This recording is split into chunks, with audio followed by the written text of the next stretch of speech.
have a bell, but I forgot to bring it over to the office. I'll get that here tomorrow. Who's in the house? Who's with us? Always love hearing who's with us right at the outset. Beautiful, beautiful. The YouTube Live. We got somebody there. That's new. For people who'd like to watch on YouTube, we're trying to go live on YouTube, so that's happening as well. If you want to refer to this class to a friend who's not on Facebook, you can send them to YouTube. All of the AT Daily shows are an Accidental Talmudist on YouTube. Ed Berg is in the house. Fred Rare, New Jersey. Timothy Wheeler, good to see you. My pals, we are entering the final chapter of the first tractate of the Talmud. Berachos finishes with chapter 9. We are holding by page 54, Daf 54. And in this final chapter of the opening tractate of Berachos, we are going to look at blessings, right? This is called blessings, and we're going to look at a whole lot of blessings for specific situations. We've talked certainly a lot about blessings along the way, and specifically we've spoken about, we've spoken about blessings before we eat, after we eat, blessings when we perform a mitzvah, right? Like when we put on tefillin in the morning, or we put on a prayer shawl, a talit, we say a blessing before we do that. Now we're going to be talking about different kinds of blessings, specifically not because we are enjoying something, not because we're performing a mitzvah, but because we observe something in the world, an anomaly, if you will, something unusual, which reminds us that God runs the world, right? God is in charge, God does everything. This enormous, beautiful mountain, this amazing ocean, thunder, lightning, natural phenomena like that are exceptional will occasion us to say a blessing. We're going to learn hearing good news, bad news, all kinds of events like that happen in our lives, miracles performed for us, etc. These kinds of events remind us that, hey, we're not just floating through life, right? We're a soul in charge with a body and a mission in this world, a world that was created by God for a reason. We were sent into this world for a reason. And we like to, whenever something unusual happens, to remind ourselves of that and to bless God for giving us life and giving us that mission and sending us on our way, etc. And so we say blessings for exceptional things like that. And we're also going to learn in this chapter that the sages would have us add the name of God into mundane matters of our lives. Even though that's a little bit counterintuitive, we don't want to, somehow demean God's name by mentioning it in mundane situations. But because there are so many people in the world who disrespect God and seek to remove God's name from public places, and we especially see that in the age we live in. So even 2,000 years ago, our sages instituted that we should, for example, greet each other with the name of God. And we're going to be talking about that. So let's get into it. The first Mishnah that opens chapter 9 is itself a list of blessings, and then the Gemara that follows will be a commentary on that. So here's a whole bunch of situations when the sages decreed that we should say a blessing and the blessing that we would say in that situation. For example, when we come to a place where a miracle was performed for Israel, we say a blessing for that. We would say, "Blessed are you, Lord our God, ruler of the universe, who performed a miracle for our forefathers in this place." So if we knew where exactly we crossed the Sea of Reeds and we came to that spot, we would say that blessing because the sea was parted for our forefathers in that spot.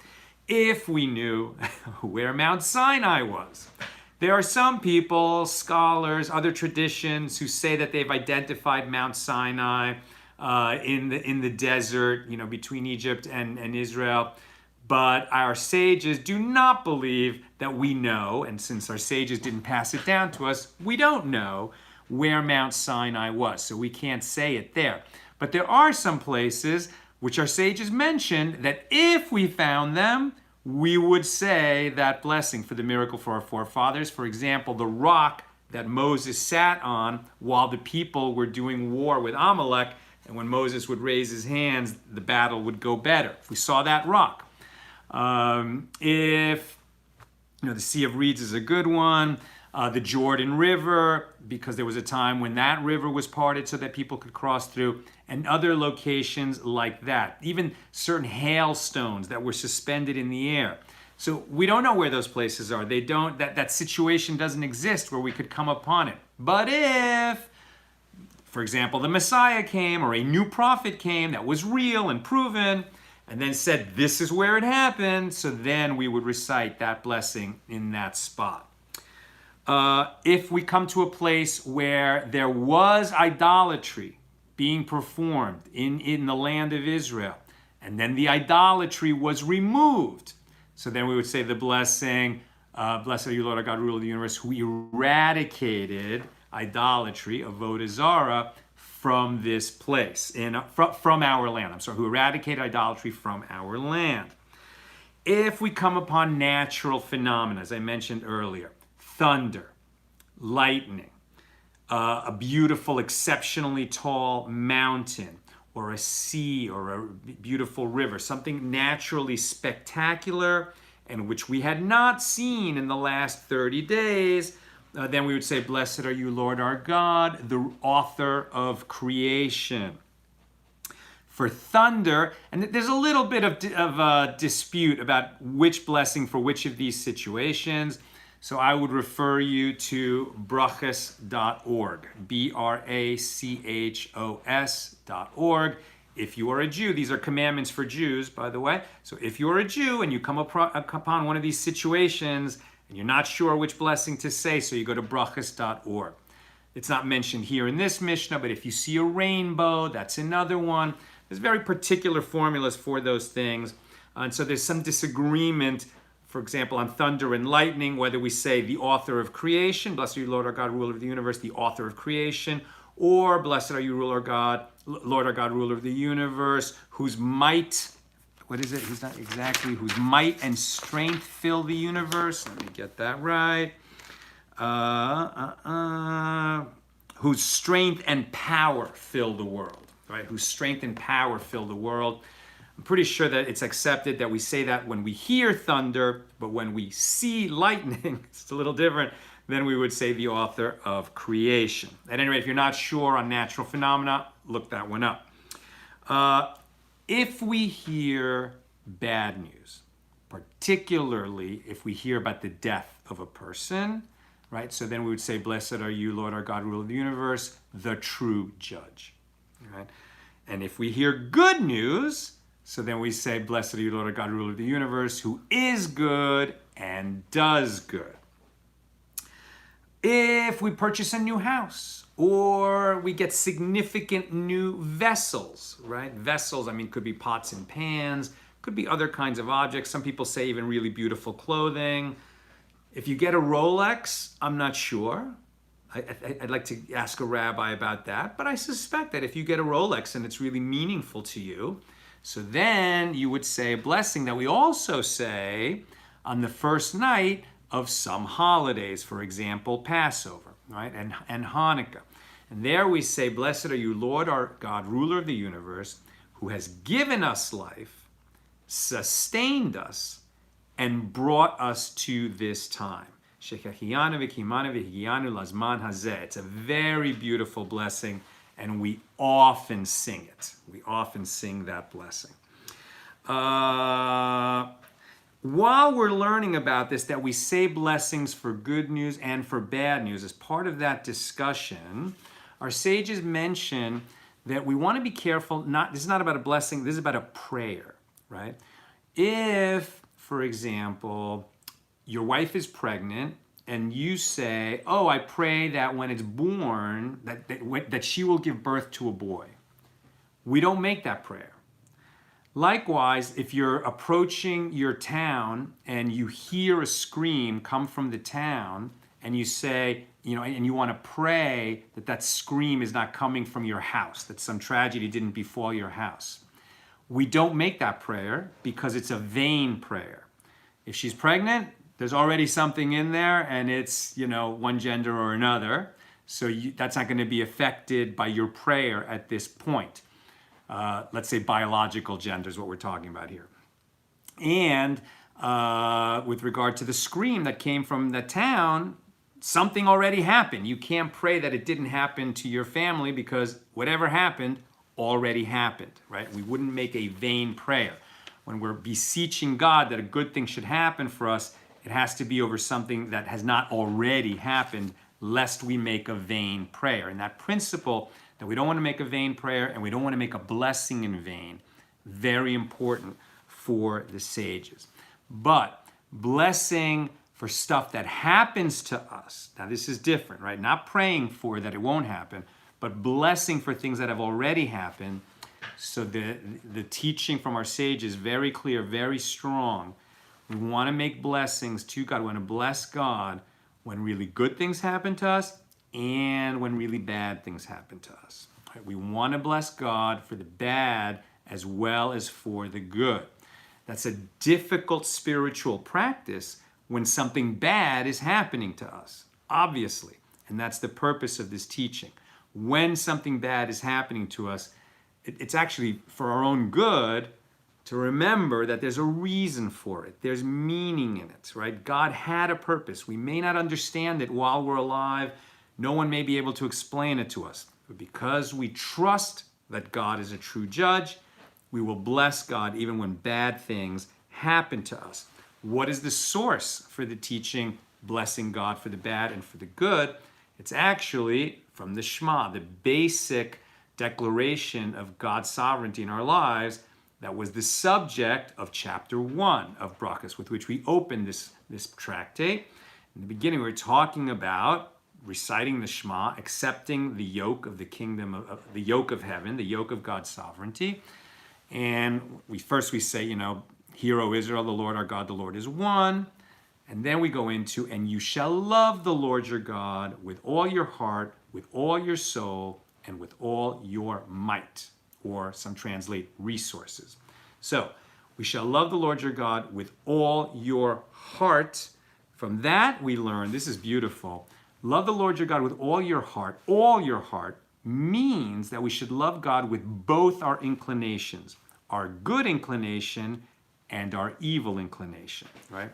With our good inclination, okay, so that makes sense. Our good inclination tells us to make sacrifices for other people, to give to charity, to help people out, help, a senior citizen cross the street, give up your seat, give lots of charity, tithe your income, give more charity, give till it hurts. That's the good inclination, right? And when we follow the good inclination, even though we don't want to, but we follow it, boom, we're loving God with our good inclination. How do we love God with our evil inclination? By overcoming it, right?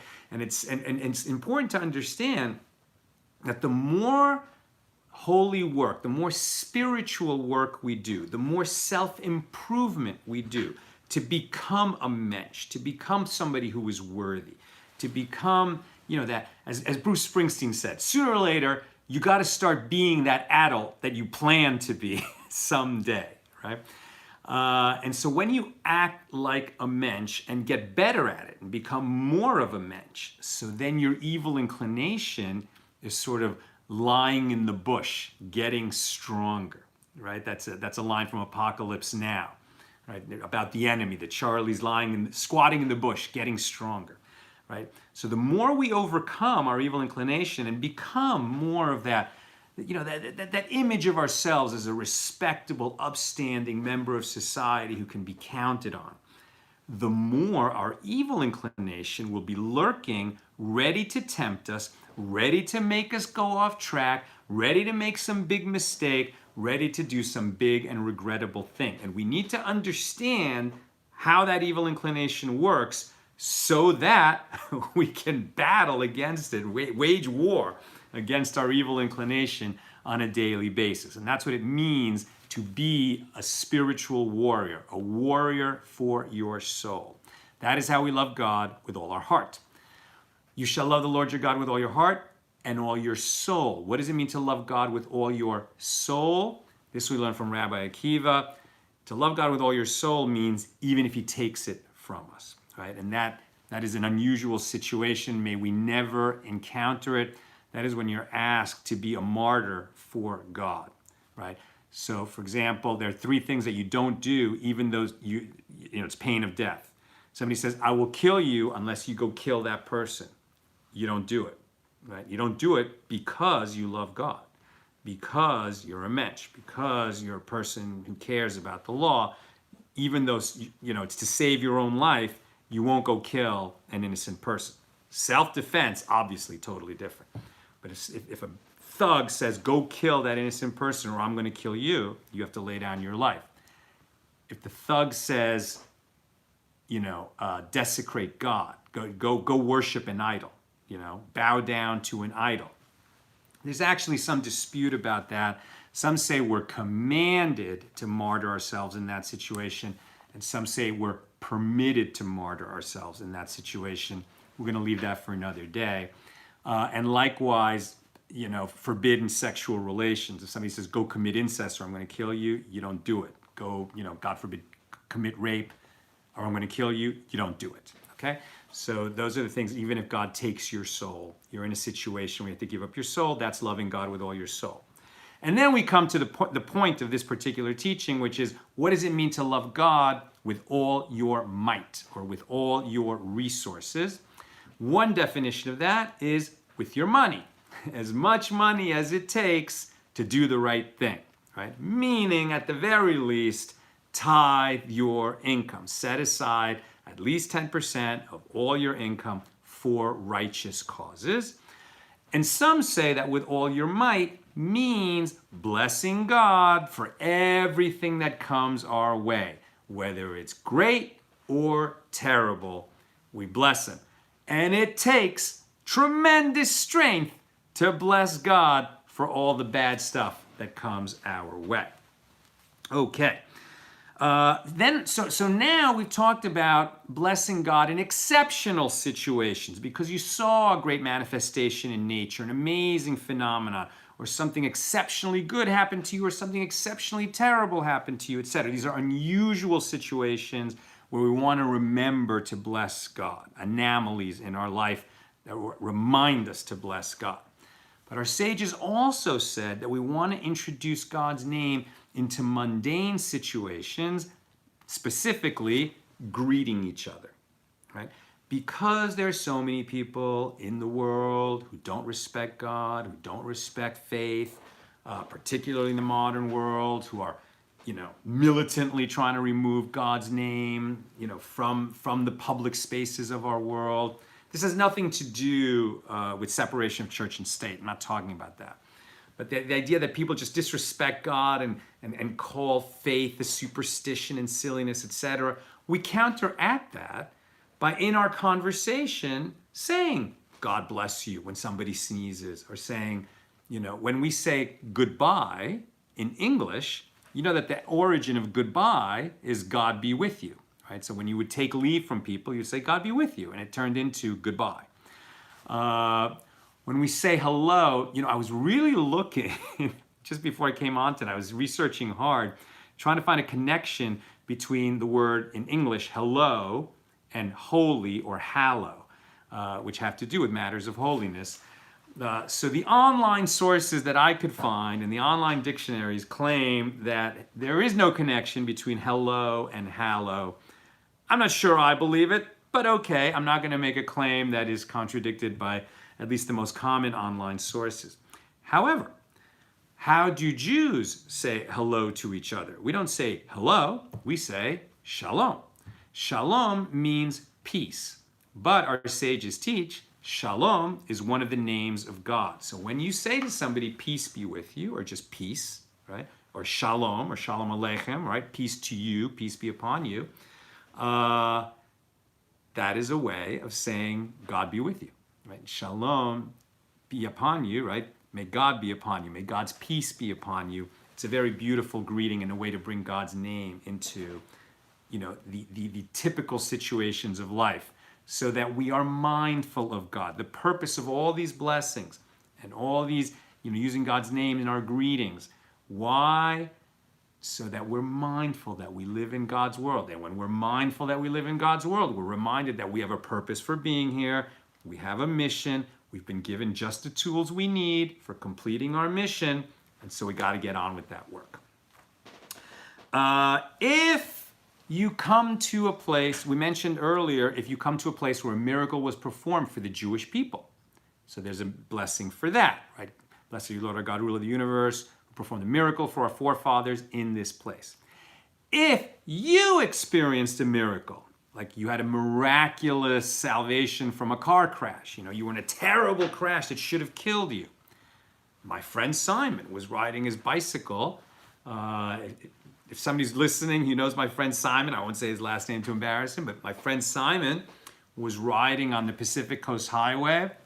This is a guy who just rode so many miles on his bike. That's almost a miracle in itself, but that's not a miracle. He's just an amazingly fit human being. But once he was riding his bike on that PCH and a sports car came like out of nowhere and hit him at very high speed, and he flew through the air very far, and by all accounts, like anybody else that happened to would have been dead, or any other situation. The people who rescued him said, that is a flat out miracle. So if Simon now drives by that spot where that miracle was performed for him, he can make a blessing. Blessed are you, Lord our God, ruler of the universe, who performed a miracle for me in this place. If I drive by that spot, I don't say a blessing on the miracle that happened to Simon. But Simon's children do. That a miracle was performed for our father or our parent in this place. And his grandchildren and all his descendants can go by and say a miracle was performed for our ancestor in this place. So those are specific blessings for a miracle that was performed for you. And if you know my story about becoming the accidental Talmudist, and that I happened to buy book 1 of the Talmud on day 1 of a 7.5-year cycle in Rabbi Shimon Kraft's store, the mitzvah store, used to be on Pico Boulevard. Now it's in another location. But I actually just texted him earlier. I want to get an opinion. I'm not sure if that is a miracle or not. If it really is a miracle, not just a numerical oddity, it's certainly no accident. I mean, look at the way my life has changed, and here we are having this time together because of that event. But I'm not sure. I need to research this a little more. But is it true that when I go by Pico Boulevard, where the mitzvah store used to be, perhaps I can make this blessing that a miracle was performed for me in this place? I'm going to learn about that and find out if I can say that blessing there. And finally, our last crucial highlight of this daf that we're covering tonight is Rav Yehuda said that there are 4 people who must give thanks in the form of a blessing, and we call this benching gomel, right? So it's a specific blessing that people say, and they actually are meant to say, the correct way to do it is after these 4 types of things have happened, if somebody survives this, so then they should go to a synagogue, and then during the Torah reading with a minyan present, right? So there's going to be at least 10 guys there. They can make this blessing, and then the 10 people answer the blessing. Who are these 4? It is somebody, number 1, a seafarer, meaning somebody who crosses an ocean. It's so dangerous, especially 2,000 years ago. You can imagine to go on a trip, a ship at sea, so dangerous. It's like anytime you come back from a trip across the sea, you should be very thankful you might not have made it. Somebody who crosses a desert. And today, there's some mixed opinions on, if you fly across the country, so most people will not bench gomel for that. But if you fly over an ocean, most people will bench gomel for that. Number 3, somebody who was very ill and recovered. And to this we add today, somebody who was in like a terrible car accident and survived. Certainly my friend Simon could bench gomel when he, recovered from that accident and was well again and came to synagogue and he could bench Gomel. And number 4, somebody who was released from prison. Those 4 people, those 4 categories, and the source for that is Psalm 107. There's a bunch of lines in that psalm about people who go through things and then they thank God. So if you go through such an experience, then you go, usually happens on a Monday or a Thursday in daily services. It can also be done on Shabbat. I don't see why not, particularly Shabbat afternoon in the Torah reading. And so then you make this blessing, and I'll just read the formula so I get it right. So blessed are you, Lord our God, ruler of the universe, who bestows goodness on the unworthy and who has bestowed on me much good. And those who hear that blessing respond, may he who bestowed much good on you continue to bestow on you much good. It's a very beautiful blessing. It often passes quite quickly. Somebody just benching Gomel in the middle of the Torah service, but it's worth taking a moment like, wow, that's really beautiful. This person just went through a lot, right? That's why they're benching Gomel. And we bless him that just as goodness has been bestowed on you, it should continue to be bestowed upon you. And ideally, like I said before, 10 people who can answer the answering blessing. That's all I've got for tonight. Let me just scroll through here and see if there are comments I need to address for some reason. Somebody said, I saw IDF posts on Instagram showing snow in Israel. Does it normally snow in Israel? It doesn't snow in much of Israel. It does snow in Jerusalem from time to time, and it's gorgeous when it snows in Jerusalem. I've been in Jerusalem during a rainstorm. That's kind of cool too. I haven't personally been there in the snow. I've seen lots of pictures. It's beautiful. And there's a ski area in Israel, so there is snow in Israel. Camille says, I've been praying to love God more since today. Wow, beautiful, beautiful. Question, Silver Forest Hunter, is blessing God the same as thank you and praising God? Is blessing and praising and thanksgiving? It's a really good question. The formula of blessing is essentially thanksgiving. It's giving thanks. Sometimes we literally say thanks. It's good to say thank you, Hashem, all the time. It's great just to make that a part of your vocabulary. But blessings are a little bit more of a formula for specific situations. It's not quite the same. When we get into this question of what are we actually doing when we bless, and what exactly is holiness, these words are actually very difficult to define. Basically, what is holy is, what God has said is holy. God is holy. Matters relating to God are holy. Things that God has told us are holy become holy because God said so. And that's why it's good to understand the Hebrew. The word holy in Hebrew means set apart, right? It means that it's something set apart by God. Blessing has to do with holiness. It's inherently related to holiness. And that's why it's nice to, so what does it mean that we bless God, right? God is the source of blessing. And sometimes in these translations, people will say, refer to God as the source of blessing. It's amazing that we would bless God. I mean, God blesses us, right? God is the source of blessing, and God's blessings shower down on us. What does it mean that we bless God? And I think what it means is that we've been put in that position, right? God gave us free will. God gave us an independent sechel, a capacity to think for ourselves, and we can choose to thank God or ignore God. We can choose to bless God for blessing us or to, be ungrateful.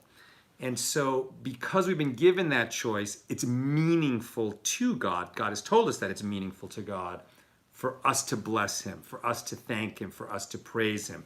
It's an opportunity to give thanks. And just like we're so, touched when our children thank us and bless us, God is touched when we thank and bless God for all the goodness he's given us. And that's all I've got to say for today. Thank you for tuning in on either YouTube or Facebook. It's great to have you here. If you saw my setup, I've got like 2 phones so that I can do both YouTube and Facebook and see comments. And so far it's working pretty well. And we'd like to grow that YouTube audience. So, you know, and it's nice when I go live on YouTube, people I think get notified by email immediately. So it's a good thing to have. And like I said, there are a lot of people who are not on Facebook, but everyone has access to YouTube. So if you know somebody who would enjoy this, but isn't on Facebook, so send them to Untitled Talmud on YouTube. Sending you all lots of love from the West Coast. Take care.